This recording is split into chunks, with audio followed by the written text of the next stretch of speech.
آپ بھی بےغیرت ہیں اور جو آپ کو ہینڈلرز جو یہ کروا رہے ہیں وہ بھی بےغیرت ہیں، بے ضمیر بھی ہیں، بےغیرت بھی ہیں، چھوٹی سی تنخواہ کے اوپر اپنا ضمیر بیچ رہے ہیں آپ کی، یہ اتنی سی اوقات اور قیمت ہے۔ جب یہ آپ کو ناجائز کام کے لیے ہینڈلرز کال کرتے ہیں، ان کو کہیں میں نہیں کروں گا، ایس پی آر صاحب غور سے بات سنیں، آپ جب پیدا بھی نہیں نہ ہوئے تب میں اپنے ملک کو دنیا میں ریپرزینٹ کرتا تھا۔ کیا لوگوں میں عقل نہیں ہے؟ کیا لوگ بیوقوف ہیں کہ جدھر آپ لگائیں گے ادھر لگ جائیں گے؟ آپ تو کود کے آگے پالیٹکس میں، آپ پارٹی بنا لیں اپنی بھی، آپ ہیں کون کہنے والے؟ یہ کس نے آپ کو رائٹ دیا ہے؟ پہلا نیب کے چیئرمین آفتاب سلطان جنہوں نے ریزائن کیا، اس نے کہا میں غلط کام نہیں کرتا، میں آج اس کو سلام کرنا چاہتا ہوں کیونکہ میں نیب کے ذرا لوگوں سے ملا تھا، مجھے تو اندازہ نہیں تھا وہ اتنا پرنسپل آدمی، یہ بے ضمیر آدمی، اس کو شرم نہیں آئی کہ وارنٹ نکال رہے ایک ٹرسٹ کے اوپر، ایک ٹرسٹی ہونے پہ۔ ایک تو یہ جاہل ہوگا کیونکہ اس سے کوئی بہتر کیس ہی ڈھونڈ لیتا کیونکہ اور کیس کوئی مل نہیں رہا تھا۔ دوسرا شرم نہیں ہے کہ ایک گھر کی پردہ دار خاتون کے اوپر آپ نے ایک وارنٹ نکال دیا ریسٹ کا، اور یہاں پولیس آ گئی اس کو پکڑنے کے لیے؟ شرم نہیں آئی؟ گھر میں آپ کی عورتیں نہیں ہیں؟ یا آپ اتنے بے شرم ہیں کہ آپ کی عورتوں سے یہ کچھ کرے گا تو آپ کو کوئی فرق ہی نہیں پڑے گا؟ آپ اتنے بےغیرت ہیں، آپ بھی بےغیرت ہیں اور جو آپ کو ہینڈلرز جو یہ کروا رہے ہیں وہ بھی بےغیرت ہیں، کیونکہ کوئی غیرت مند آدمی، آنریبل آدمی ایسی حرکت نہیں کر سکتا جو آپ نے کی۔ بے ضمیر بھی ہیں، بےغیرت بھی ہیں، چھوٹی سی تنخواہ کے اوپر اپنا ضمیر بیچ رہے ہیں آپ کی، یہ اتنی سی اوقات اور قیمت ہے۔ ایس پی آر صاحب تھوڑا سا آپ کے پیچھے، میں جب جیل میں تھا باتیں کی، میں ان کو جواب دینا چاہتا ہوں، لیکن آپ نے ایسی باتیں کی کہ سب سے پہلے کہا کہ میں ایک طرف کہتا ہوں فوج میری ہے اور دوسری طرف میں اس کی تنقید کرتا ہوں یا جو بھی برا بھلا کہتا ہوں۔ آپ نے کہا کبھی فوج کو دشمن نے اتنا نقصان نہیں پہنچایا جتنے میں نے پہنچایا، اور تیسرا آپ نے کہا کہ ہم آپ کرش کریں گے۔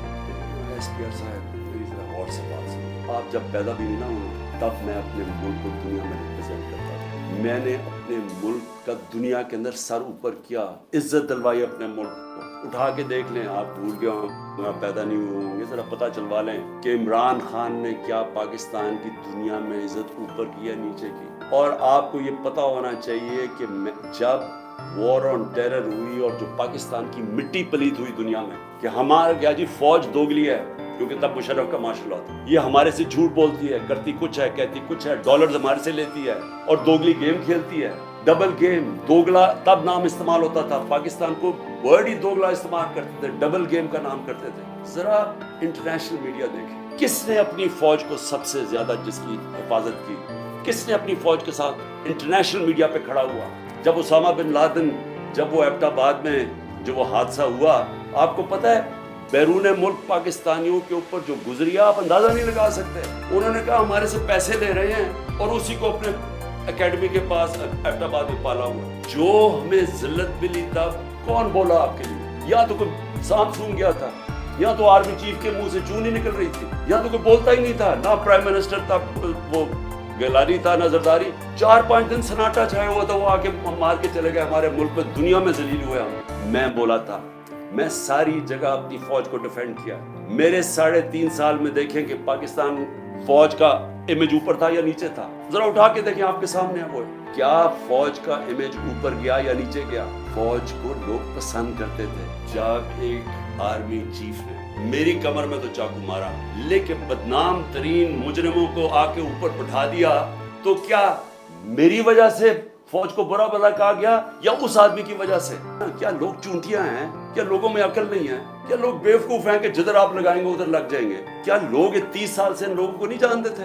اسی فوج نے، میں نے اپنے کانوں سے سنا ہوا ہے، جب مجھے ISI نے بریفنگ دیا کہ انہوں نے کتنا، اب سے نہیں 25 سال سے میں سن رہا ہوں کہ کتنا پیسہ انہوں نے چوری کر کے ملک سے باہر لے کے گئے کہ جی اب چائنا سے واپس آئے تو یا زرداری نے یہ ڈیل کی ہے تو فلانی پراپرٹیز، ہمیں جو انہوں نے پراپرٹیز دکھائی ہیں وہ اس سے اربوں ڈالرز کے اندر پراپرٹیز ہیں، اور ایک دم کہہ رہے ہیں کہ اب جناب فیصلہ ایک آرمی چیف نے کیا ہے تو بھیڑے سراب ادھر چلے جائیں اور اس کو کہہ کہ جی بڑا اب بہت اچھا کیا اور اب عمران خان برا یہ اچھا ہے۔ لوگوں نے نہیں تسلیم کیا، میں نے نہیں برا بھلا کہا فوج کو، جو آرمی چیف کے ایکشنز تھے اس نے اس کی ہماری فوج کو برا کیا، اس کی وجہ سے ہوا، میری وجہ سے نہیں ہوا۔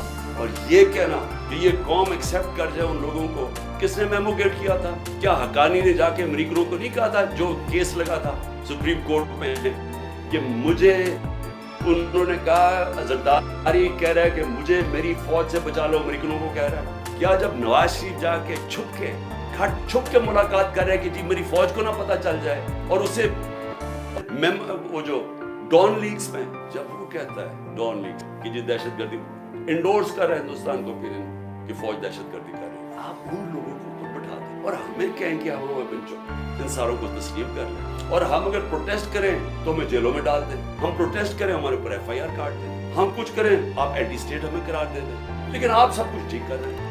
مجھے گولیاں لگی ہیں، مجھے پتہ ہے کس نے کون ذمہ دار ہے. مجھے ایکس پرائم منسٹر جو سب سے بڑی پارٹی کا ہیڈ، مجھے یہ حق نہیں ملا کہ میں اپنی FIR کٹوا سکوں. ISPR فرمان دے رہے ہیں کہ ہمارا تو بے بنیاد الزام لگایا گیا. بھی آپ ہیں کون کہنے والے؟ یہ کس نے آپ کو رائٹ دیا ہے؟ ملک کا آئین یہ کہتا ہے کہ جس کے اوپر وارت ہوتی ہے اس کا رائٹ ہوتا ہے FIR کٹوانا، تفتیش ہو، پھر وہ بے بنیاد ثابت ہوتا ہے، بے قصور ثابت ہو جائے، بسم اللہ. لیکن آپ تو بیٹھ کے فرعون کی طرح فرمان پاس کر رہے ہیں. وہ تو ہمارا، میں نے تو غلط الزام. اور یہ کہنا کہ عمران خان جھوٹ بول رہا ہے، آپ کو شرم آنی چاہیے ایسی باتیں کرتے ہوئے. عمران خان کو 50 سال یہ قوم جانتی ہے. اس قوم کی تاریخ میں اگر کسی ایک آدمی کو اس قوم نے سب سے زیادہ پیسہ دیا ہے، جو سب سے زیادہ خیراتی کام، وہ عمران خان کر رہا ہے. اور وہ کیوں دیتے ہیں؟ کیونکہ انہیں پتہ ہے کہ وہ دیانتدار آدمی ہے، وہ چوری نہیں کرتا پیسے، وہ سچ بولتا ہے. عدالت کے اندر جب میرا کیس لگا فلیٹ کا، عدالت نے، سپریم کورٹ نے کہا صادق اور امین ہے. آپ کو کس نے اجازت دی ہے کہ یہ کہنا جی جھوٹ بول رہا ہے یا دوگلا ہے؟ آپ کو شرم آنی چاہیے. کبھی ISPR نے اس طرح کی باتیں نہیں کی. آپ تو کود کے آگے پولیٹکس میں، آپ پارٹی بنا لیں اپنی. ہم نے کبھی جتنی بھی ہمیں ہمارے اشتعال ڈلوایا جائے، ڈالا جائے، کوشش کی جائے کہ ہم کسی طرح پرووک ہو اور ہم کچھ غلط کریں، میں فخر سے کہتا ہوں کہ 27 سال کی سیاست ہمیشہ ہم پرامن رہے. میں فیکٹس لے رہا تھا، ہوا کہ یہ تو ہم ہیں ہی نہیں. میں ہمیشہ اپنے لوگوں کو بتاتا ہوں کہ تحریک انصاف پاکستان کی واحد پارٹی ہے ادھر فیملیز آتی ہیں. آپ اٹھا کے دیکھیں ہمارے جلسوں میں بچے اور عورتیں آتی ہیں، فیملیز آتی ہیں. کبھی کسی پارٹی کے پاس آئیے، سیپریٹ عورتوں کا انکلوژر ہوتا ہے، فیملیز کا بھرا ہوا ہوتا ہے، بلکہ وہ سب سے زیادہ بھرا ہوا ہوتا ہے. آہستہ آہستہ مجھے اب چیزیں سامنے آ رہی ہیں. میں چاہتا ہوں اس کے اوپر پوری انویسٹیگیشن ہو اور انڈیپینڈنٹ. میں چاہتا ہوں جو بھی سرکاری بلڈنگز جلائی گئی ہیں، انویسٹیگیشن ہو کہ اس کے پیچھے کون تھا.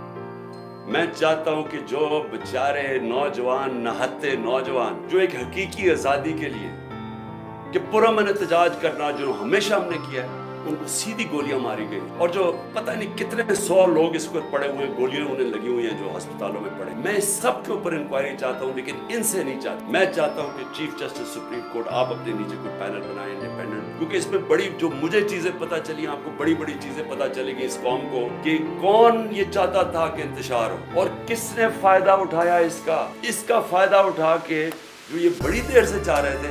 ساری تحریک انصاف کی لیڈرشپ کو انہوں نے جیل میں ڈال. میرے پشاور میں 2 ایکس منسٹرز، ایک گورنر، وہ کہتے جی ہم نے یہ ایسے لوگ ہی نہیں دیکھے تھے. اب جب انہوں نے توڑ پھوڑ شروع کی تو انہوں نے ان کو روکنے کی کوشش، تو شاہ فرمان اس سے بھی انہوں نے لڑائی کی.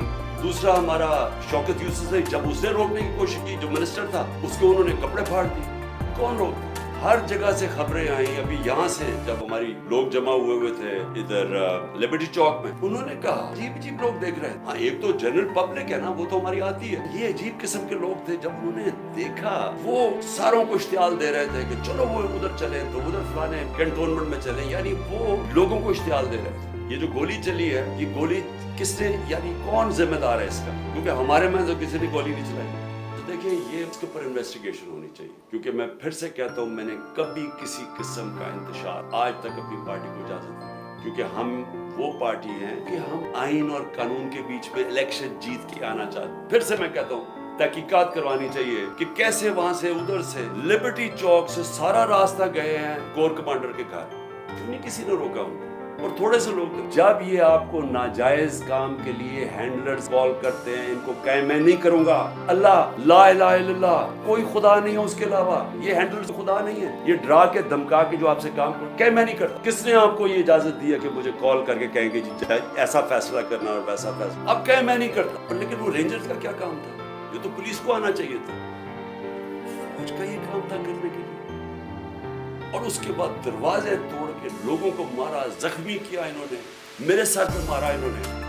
اور اس کے بعد اس طرح لے کے گئے. ایک کرمنل کیس نہیں تھا تو پچھلے چند مہینے کے اندر 145 کیسز کر دیے, دہشت گردی کے, غداری کے, کہ کسی کو ڈرٹی ہیری کہہ دیا اور سائیکوپیتھ, غداری, ملک سے غداری ہو گئی. کیا آپ کا خیال ہے کہ پاکستانی قوم یہ سمجھ جائے گی کہ کیونکہ آپ مجھے اس طرح پکڑ کہ میں واقعی کرپشن میں نے کوئی کرپشن کیا؟ اب تک 3,500 ورکر ہمارے پکڑ کے جیل میں ڈال دیے, ابھی بھی پکڑ رہے ہیں ورکرز. کہ آپ نے صرف میری آج غور سے بات سنی, اپنے گھر سے اپنے باہر نکلنا, آپ کی گلی کے آخر میں جو, یا آپ کی گاؤں یا گلی کے آخر میں آپ نے صرف نکل کے ایک اپنے ہاتھ سے لکھ کے ایک بلیک کارڈ جس میں ہونا چاہیے حقیقی آزادی, اوپر حقیقی آزادی اور نیچے آئین بچاؤ پاکستان بچاؤ. کیونکہ آئین ہوتا ہے تو اگر آئین ہوگا تو ملک بھی ہوگا اور آزادی بھی ہوگی. تو یہ آپ نے صرف حقیقی آزادی, آئین بچاؤ پاکستان بچاؤ ایک بلیک کارڈ پہ رکھ کے آپ نے صرف اپنی گلی سے نکل کے کھڑے ہو جانا ہے. 1 گھنٹے کے لیے میرے لیے, اپنے ملک کے لیے 5:30 سے 6:30 تک آپ نے نکلنا ہے.